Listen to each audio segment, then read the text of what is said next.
प्यारे बच्चों, जय हिंद। थंबनेल में आपने देखा ही होगा कि मैथ का पहला चैप्टर वास्तविक संख्या, इसमें जितने भी इंपॉर्टेंट क्वेश्चन जो बोर्ड के हिसाब से जिसको कि बोर्ड में पूछे जाते हैं, ठीक है ना, अभी बोर्ड में पूछे जाने वाले महत्वपूर्ण प्रश्न, तो इनकी एक सीरीज आप समझिए कि चैप्टर वाइज आपको मिलने वाली है। तो एग्ज़ाम से पहले पहले ये आपको सीरीज कंप्लीट मिल जाएगी। इन सभी क्वेश्चंस को पढ़ के आप अच्छे नंबर ला सकते हैं, ऐसा मुझे पूरा विश्वास है। तो चलिए बच्चों, हम यहाँ पर पहले क्वेश्चंस का जो है आंसर करते हैं। क्वेश्चन पहले पढ़ लेते हैं अच्छे से। यदि 65 और 117 के एचसीएफ को 65m-117 के रूप में व्यक्त किया जाए तो हमें m की वैल्यू ज्ञात करके बताना है कि कितना होगा। ठीक है, तो सबसे पहले अगर मैं क्वेश्चन को समझूं तो इसका मतलब क्या हुआ कि जो 65 और 117 का एचसीएफ होगा वो 65m-117 के बराबर होगा। ठीक है, इतनी बात तो अच्छे से हमें क्लियर होगी। तो अब हम इस क्वेश्चन को करेंगे कैसे। सबसे पहले हमें 65 और 117 का क्या प्राप्त कर लेना है, एचसीएफ। कैसे करना है, चलिए हम फटाफट इसको देख लेते हैं। तो यहाँ पर हम देखें, ये 65 है और यहाँ पर ये है 117। तो इसका हमें अगर एचसीएफ फाइंड करना है तो सबसे पहले इसका हम जो अभाज्य गुणनखंड है 65 का वो प्राप्त कर लेते हैं। तो आप देख सकते हैं इसका जो अभाज्य गुणनखंड होगा वो होगा 5 × 13 यानी 13 × 5 = 65। ठीक है, इससे ज़्यादा और ब्रेक हो नहीं सकता है। तो 65 का अभाज्य गुणनखंड कितना हो गया, 5 × 13 यानी कि 13 × 5 = 65। 117 का अगर हम देखें तो 13 × 9 = 117 होता है। तो 9 को हम लिख सकते हैं 3 × 3 और साथ में क्या इसमें मल्टीप्लाई होगा 13। तो 3 × 3 = 9 और 13 × 9 = 117।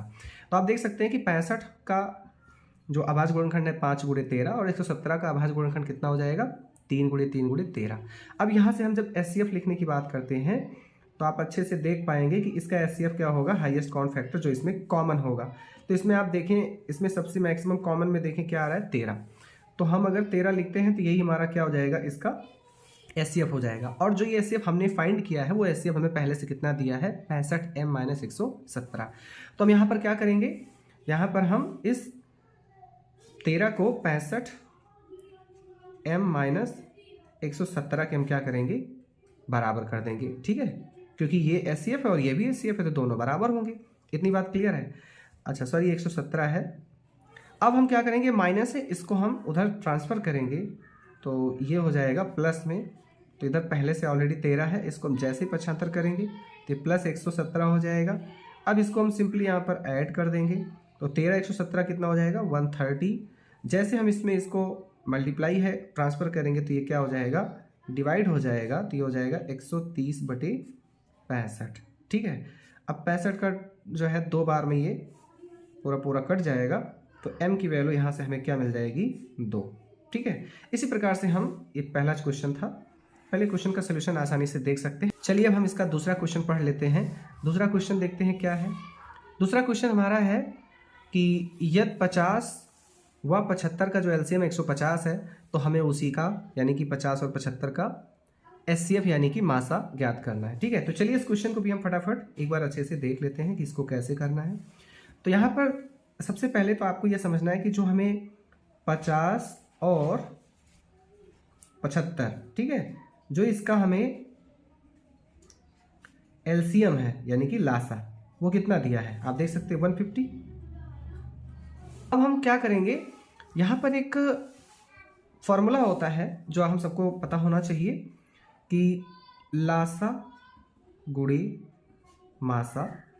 ठीक है, लासा गुणे मासा यानी LCM into HCF equal to पहली संख्या इंटू दूसरी संख्या। ठीक है, पहली संख्या गुणे दूसरी संख्या। तो यहाँ से आप इस फॉर्मूले का इस्तेमाल करते हुए ये क्वेश्चन आसानी से आप सॉल्व कर सकते हैं। तो देखिए हमें एलसीएम पता है। ठीक है, तो एलसीएम कितना है, 150। और यहाँ पर हमें मासा ज्ञात करना है। आप देख सकते हैं मासा ज्ञात करना है तो इसको हम वैसे ही लिख देते हैं मासा। ठीक है, अब यहाँ पर पहली संख्या कितनी है, 50 है। और जो हमारी दूसरी संख्या है वो कितनी है, 75। तो इसको हम यहाँ पर ऐसे ही मल्टीप्लाई कर देंगे। अब हमें मासा निकालना ही मल्टीप्लाई हो रहा है, इसको हम 75 करेंगे यानी ट्रांसफ़र करेंगे तो ये जाके उधर डिवाइड हो जाएगा।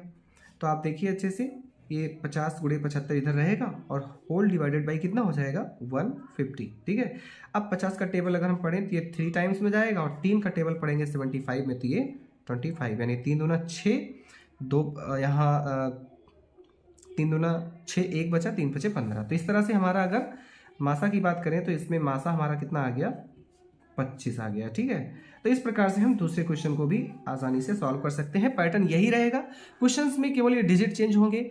ठीक है, बाकी आपको करना इसी प्रकार से है। तो तीसरा क्वेश्चन हमारा देख लीजिए क्या है। पहला है 306 और दूसरा है 657। ठीक है, तो ये है 657। अब हमें इसका क्या निकालना है, एचसीएफ। ठीक है, इसका हमें क्या निकालना है, अगर आप ध्यान से देखें तो हमें क्या निकालना है, एचसीएफ। तो फिर से इसका एचसीएफ निकालने के लिए हम क्या करेंगे, सबसे पहले 306 और 657 का हम अभाज्य गुणनखंड ज्ञात करेंगे। तो चलिए बारी बारी इसको हम ज्ञात कर लेते हैं। सबसे पहले हम निकालेंगे 306 का अभाज्य गुणनखंड। तो देखिए इसमें सबसे पहले हम इसमें डिवाइड कितने से करेंगे, अगर आप देखें तो 2 से। तो 2 एकम 2, 2 पंचे 10, 2 तियाँ 6। फिर ऐसे ही अगर आप देखें तो यह 3 से जाएगा, 3 पचे 15, 3 एकम 3। फिर देखें 3 से डिवाइड करेंगे तो 17 3 इक्यावन 17 आ जाएगा और लास्ट में 17 एकम 17। तो आप यहाँ से देख सकते हैं 306 का जो है, 306 का जो हमारा अभाज्य गुणनखंड है वो क्या आया, 2 × 3 × 3 × 17। ठीक है, ये देख सकते हैं। इसी प्रकार हम 657 का क्या करेंगे, उसका भी अभाज्य गुणनखंड फाइंड कर लेंगे। तो चलिए हम 657 का भी अभाज्य गुणनखंड निकालते हैं। तो इसमें भी हम वही काम करेंगे। अब 657 किससे कटेगा, 7 5 12, 12 6 18, 2 से तो जाएगा नहीं, अब ये 3 से जाएगा। ठीक है, तो यहाँ पर 3 लिखेंगे। अब 3 दूना 6, 3 एकम 3, 3 9 27। ठीक है, 219 आ गया। अब फिर से 3 से जाएगा, 3 7 21, 3 3 9। अब 73 जो है एक अभाज्य संख्या है, तो ये किसी से नहीं कटना है, तो ये 73 से ही केवल कटेगा। तो इस तरह से इसको हम लिख सकते हैं। तो अभाज्य गुणनखंड इसका क्या आ गया, 657 का, ये आ गया 3 × 3 × 73। अब हमें दोस्तों क्या फाइंड करना था, अगर हम ध्यान से देखें तो हमको फाइंड करना था एचसीएफ। ठीक है, हमें एचसीएफ फाइंड करना था। तो चलिए हम फटाफट इसका एचसीएफ फाइंड कर लेते हैं। तो एचसीएफ फाइंड करने का मतलब होता है हाईएस्ट कॉमन फैक्टर। ठीक है, यानी कि जिस भी नंबर में एचसीएफ पूछा गया उसमें जितना मैक्सिमम कॉमन हो सकता है हम उतना ही यहाँ पर कॉमन ले लेंगे। ठीक है, तो अगर आप देखिए तो अभी यहाँ पर हमारे पास 1 3 ये कॉमन हो सकता है दोनों में, और 1 3 और कॉमन हो सकता है। तो उनको हम एक एक बार लिखेंगे, यानी 3 × 3। ठीक है, 1 3 का जोड़ा यहाँ बना तो एक बार लिखा, 1 3 का जोड़ा यहाँ बना तो उसे एक बार लिखा। तो यहाँ पर अगर हम ध्यान से देखें तो हमारा जो एचसीएफ आया वो कितना आ गया, 9।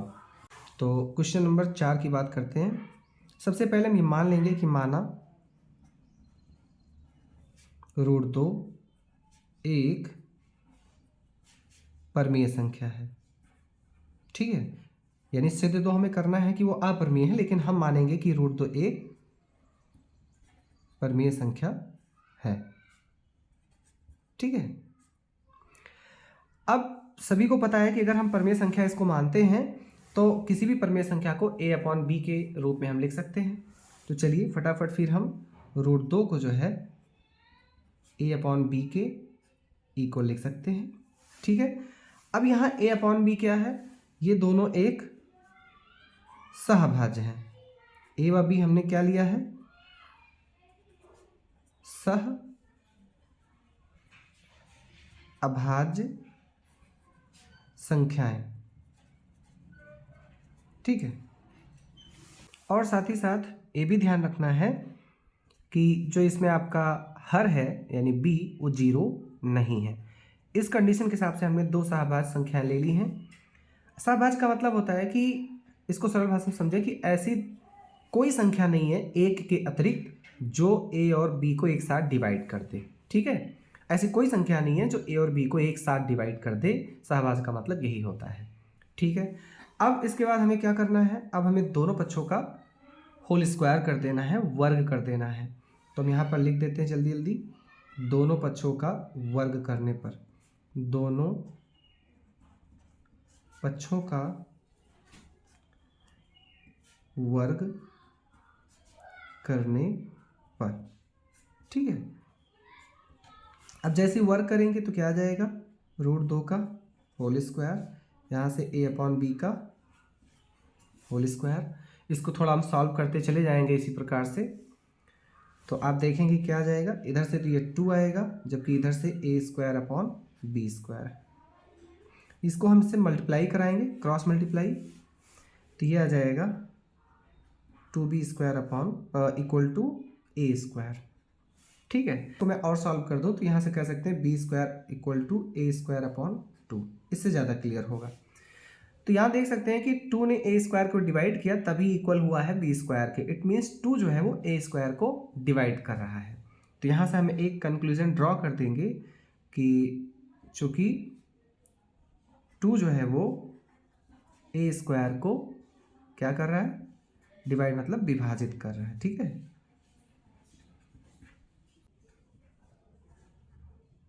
विभाजित करता है। ठीक है, अब अगर 2 ए स्क्वायर को विभाजित करता है तो निश्चित तौर पे हम ये कह सकते हैं कि जो 2 है वो ए को भी विभाजित करेगा।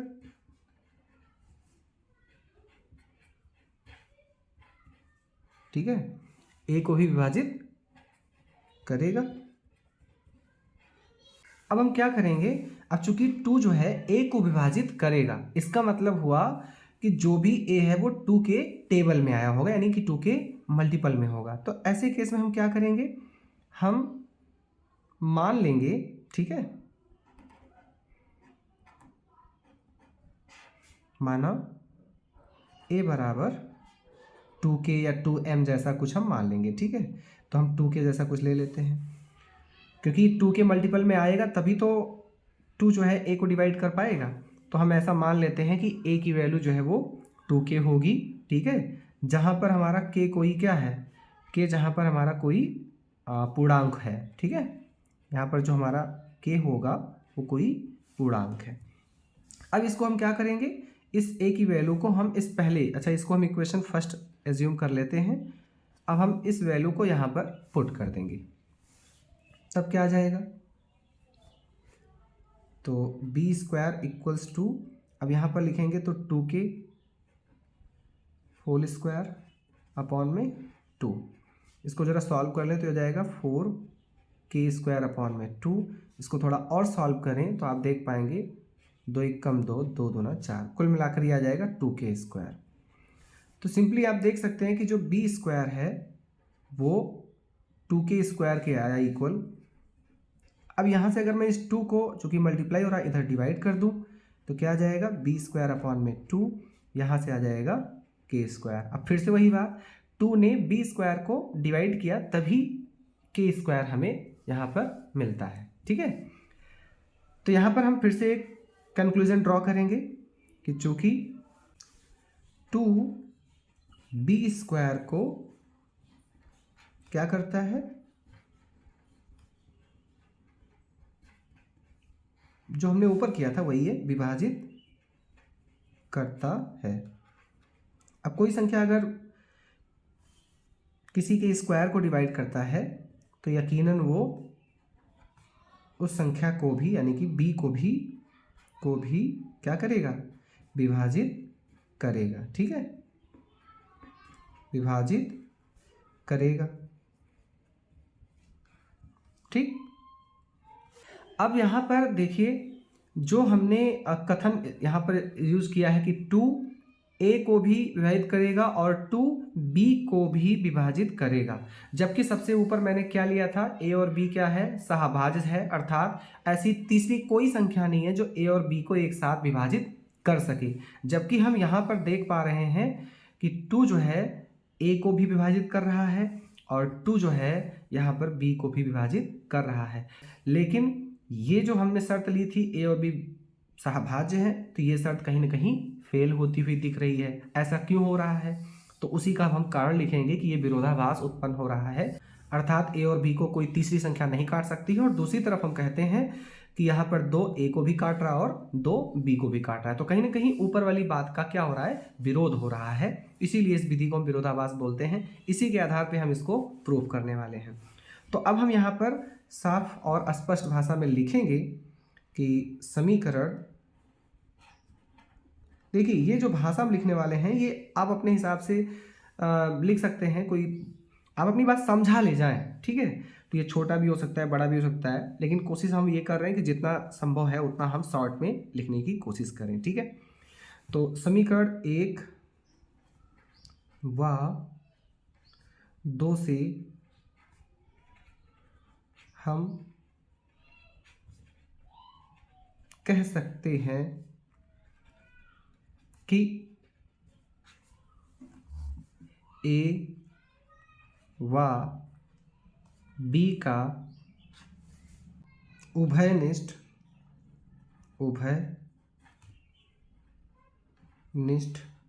गुणनखंड कितना है? 2 है, परंतु यह इस बात का विरोध करता है कि ए व बी क्या है? सह अभाज्य हैं। ठीक है, तो वही बात मैं लिखा कि कथन 1 और 2 से हम कह सकते हैं कि ए और बी का उभयनिष्ठ गुणनखंड 2 है, क्योंकि हमें साफ साफ दिख रहा है। लेकिन ऊपर जो मैंने कहा था कि ए और बी सहभाज्य हैं, अर्थात उनमें कुछ भी उभयनिष्ठ नहीं है, तो इस बात का कहीं ना कहीं विरोध हो रहा है। तो ये विरोध क्यों हो रहा है? क्योंकि हमने ऊपर सबसे पहले जो कल्पना की थी √2 एक परमेय संख्या है, तो कहीं ना कहीं ये बात बिल्कुल गलत है, तभी तो यहाँ विरोध हो रहा है। तो इस बात को सही करने के लिए हम आगे क्या लिखेंगे? हम लिखेंगे अतः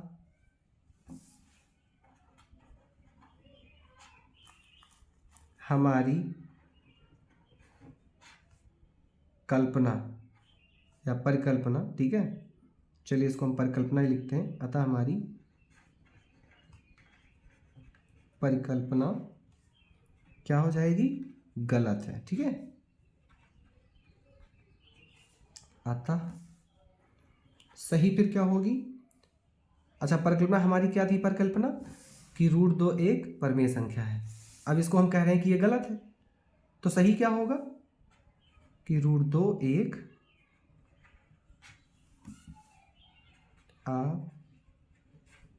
अपरमेय संख्या है। ठीक है, तो इस प्रकार से आप देख पाएंगे, ये आपका पूरा सॉल्यूशन मिल जाएगा। तो चलिए बच्चों, हम यहाँ पर 5वां क्वेश्चन देख लेते हैं, जिसमें आपको सिद्ध करना है कि 7√5 एक अपरिमेय संख्या है। तो जैसा कि अभी तक हमने किया है चौथे क्वेश्चन में, वही हम यहाँ पर करने वाले हैं। तो चलिए फटाफट हम कर लेते हैं 5वां क्वेश्चन। विरोधाभास विधि से हम मान लेंगे कि माना 7√5 एक परमेय संख्या है। ठीक है, इसका हम उल्टा मानेंगे, परमेय संख्या है। और अगर हम ऐसा मानते हैं तब हम क्या लिख सकते हैं? 7√5 को हम a/b निश्चित ही लिख सकते हैं, क्योंकि ये परमेय संख्या हमने माना है। जहाँ पर ये भी बताना है कि a, b जो है वो सह अभाज्य पूर्णांक है। ठीक है, सह अभाज्य पूर्णांक है। और साथ ही साथ ये भी हमें जानकारी होनी चाहिए कि b जो है 0 नहीं हो सकता है। अब हम क्या करेंगे? अब हम इस 7 को यहाँ पर पक्षांतर करेंगे, गुणा हो रहा है, इधर जाके क्या हो जाएगा? भाग। तो a/, में कितना आ जाएगा? 7b। अब एक बात यहाँ पर यार बच्चों नोट करना है, वो ये कि चूँकि जो a है और b है, ठीक है, ये हमने पूर्णांक लिया है, तो a व b क्या है? एक पूर्णांक है। ठीक है, हमारा a और b क्या है? पूर्णांक है। अतः हम ये निश्चित तौर पे कह सकते हैं कि अतः a/7/b जो है वो क्या होना चाहिए? एक परमेय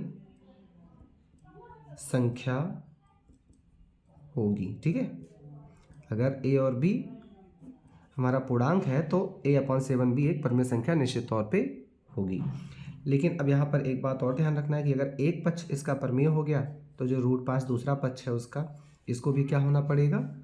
परमेय होना पड़ेगा। तो हम लिखेंगे अतः जो हमारा √5 है, √5 भी एक क्या होना चाहिए? एक परमीय संख्या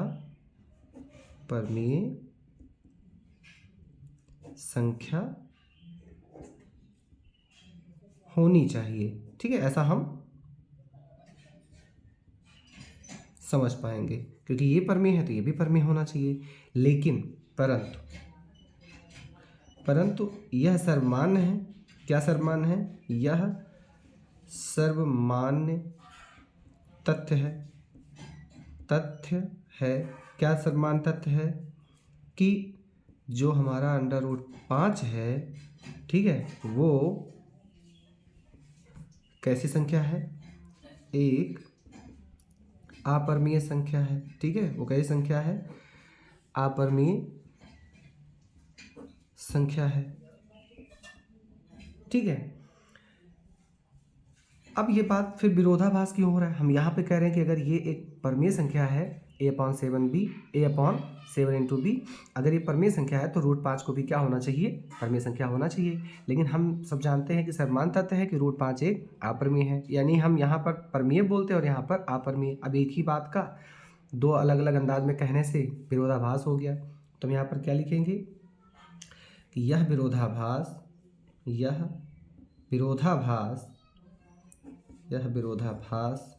हमारी गलत कल्पना, यह विरोधाभास हमारी गलत कल्पना के कारण उत्पन्न हुआ है।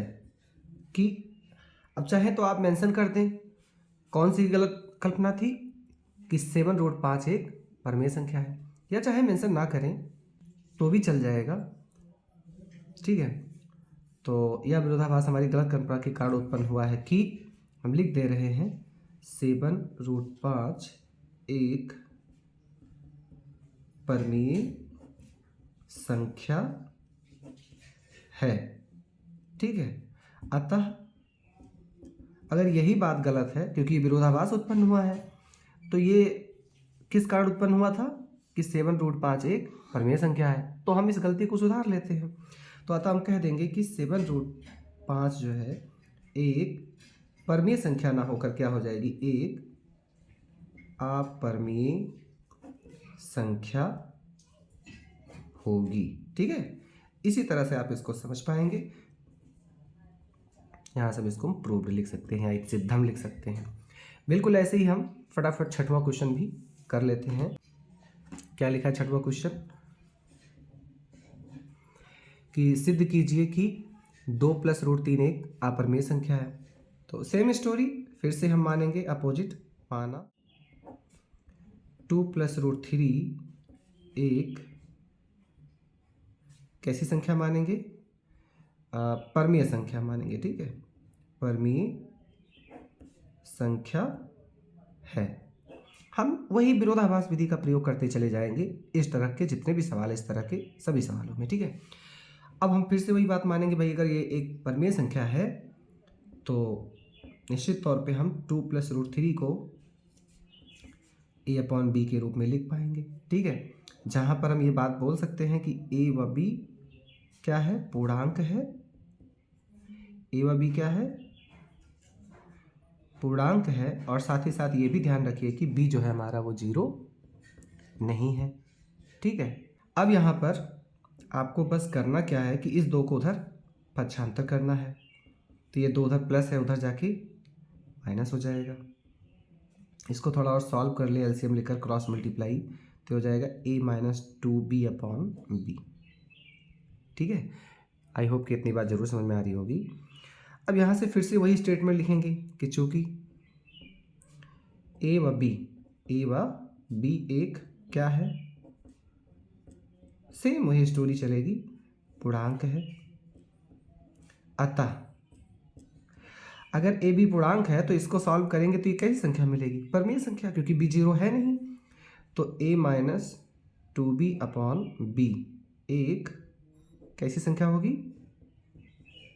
परमीय संख्या होगी। ठीक है, इस शर्त के अनुसार, क्योंकि हमने माना था कि ए और बी हमारा यहाँ पर जो हमने लिखा है ए अपॉन बी, उसमें ए और बी पूर्णांक है, तो ये पूर्णांक है, तो इसलिए a minus 2b upon B एक परमेय संख्या हो जाएगी। अब इसलिए अब अगर a minus 2b upon B जो है, इसका एक पक्ष अगर परमेय हो गया तो इसका दूसरा पक्ष √3 है, तो इसलिए जो √3 है, √3 भी एक क्या होना पड़ेगा, परमेय संख्या होनी चाहिए, होनी चाहिए। लेकिन क्या है, नहीं, क्योंकि फिर से वही बात, यही वाली बात, सेम यही चीज़ आप रिपीट कर देंगे, परंतु यह सर्वमान्य है, सर्वमान्य तथ्य है। क्या सर्वमान्य तथ्य है कि √3 एक अपरमीय संख्या है, अपरमीय संख्या है। ठीक है, ये तो निश्चित है। अब फिर से हमारी बात का विरोधाभास देखिए, यहाँ पर √3 भी एक परमेय संख्या हम बोल रहे हैं कि होनी चाहिए, इस तथ्य के आधार पे कि ए और बी पूर्णांक है तो ये पूर्णांक होगा, परमेय संख्या होगी। अगर किसी भी दो पक्ष में एक पक्ष परमेय है तो दूसरा परमेय होना पड़ेगा। उस तथ्य पे हम उस तथ्य के आधार पे कह सकते हैं कि √3 एक परमेय संख्या है। लेकिन सर्वमान्य तथ्य है कि √3 एक अपरमेय है। अब दोनों बातों में विरोधाभास हो गया, तो अब फिर से वही आपको कोट करके लिखना है कि यह विरोधाभास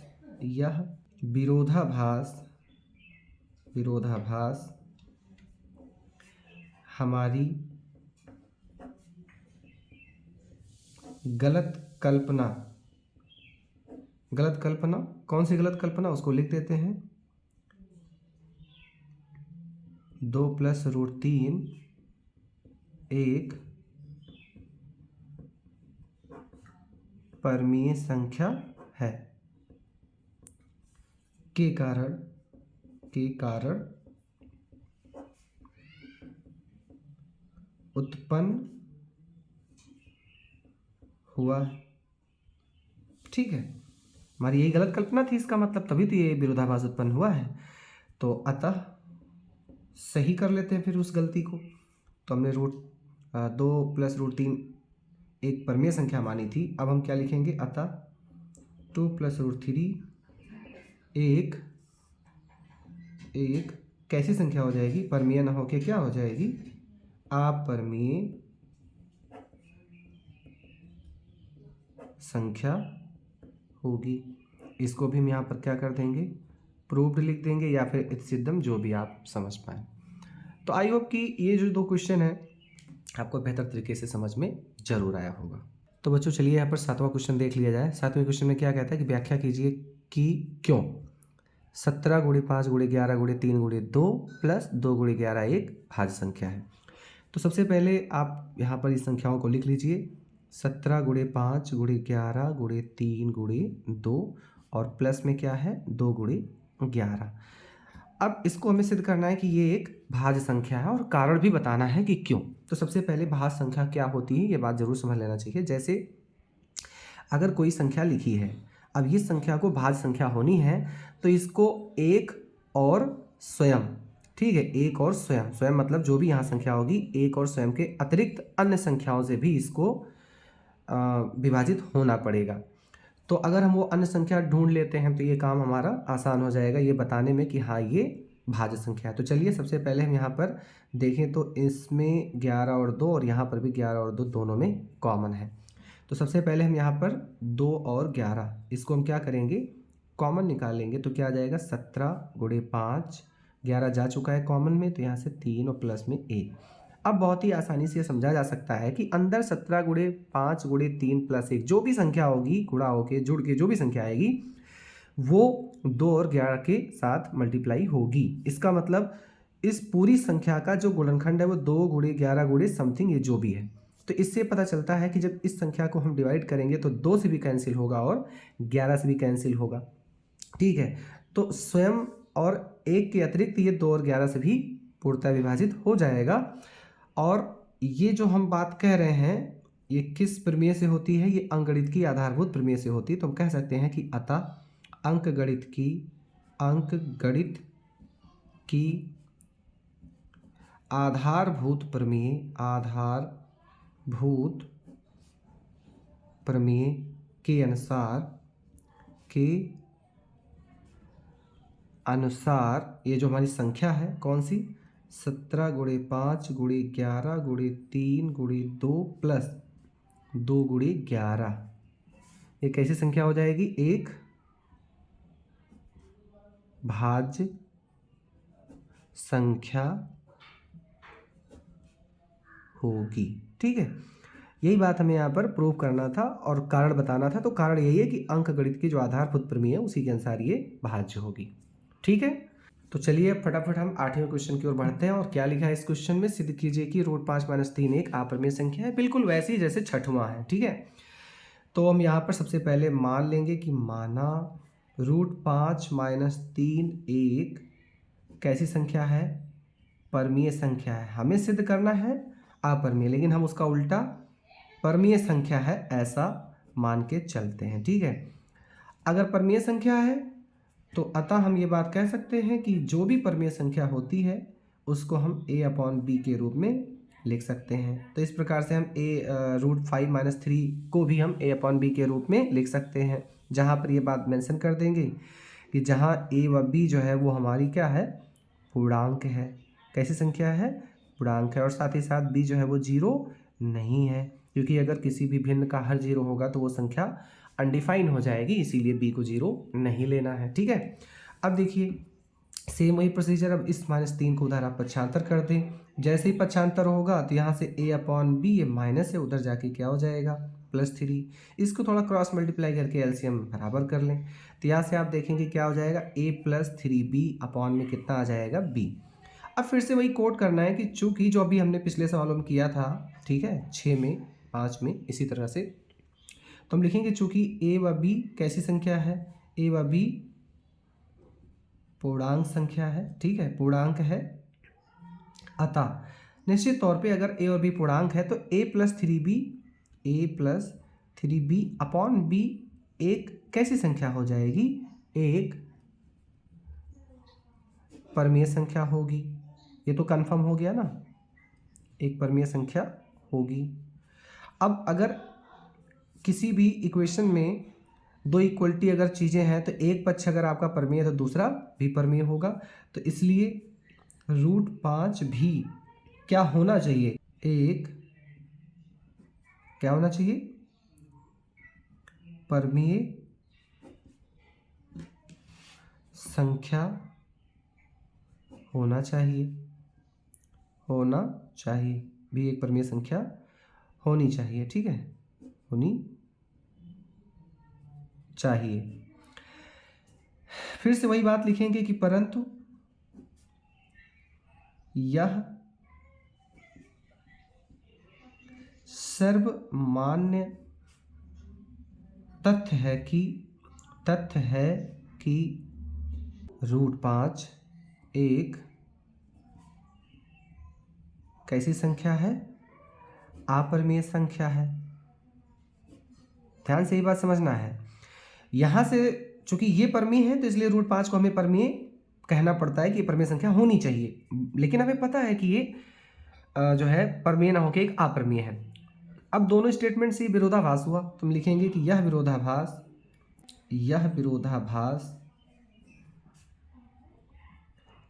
हमारी गलत कल्पना के कारण उत्पन्न हुआ है। कौन सी गलत कल्पना? हमने शुरू में ही माना था कि √5 - 3 एक परमीय संख्या है, तो ये जो हमने माना था ये हमारी गलत कल्पना के कारण, ठीक है, यानी ये कल्पना कैसी हो जाएगी? गलत कल्पना मान ली जाएगी, हुआ है। तो अतः फिर हमारी जो गलत कल्पना थी अतः उसको हम सही कर लेंगे। अतः जो हमारी संख्या √5 - 3 है वो एक क्या हो जाएगी? √5 - 3 एक परमीय न हो के कैसी संख्या हो जाएगी? अपरमीय संख्या होगी। ठीक है, तो प्यारे बच्चों, आपको वीडियो कैसी लगी कमेंट सेक्शन में हमें ज़रूर बताएं, और साथ ही आपको बताते चलें कि जितने भी चैप्टर आपके अभी बच रहे हैं उन सभी चैप्टर के इंपॉर्टेंट क्वेश्चन की सीरीज विद सोल्यूशन आपको मिलती रहेगी। जितने भी बच्चे इस वीडियो को देख रहे हैं वो सभी अपने सहपाठी और ज़रूरतमंद को इस वीडियो को ज़रूर शेयर करें। तो मिलते हैं अगली वीडियो में, तब तक के लिए जय हिंद।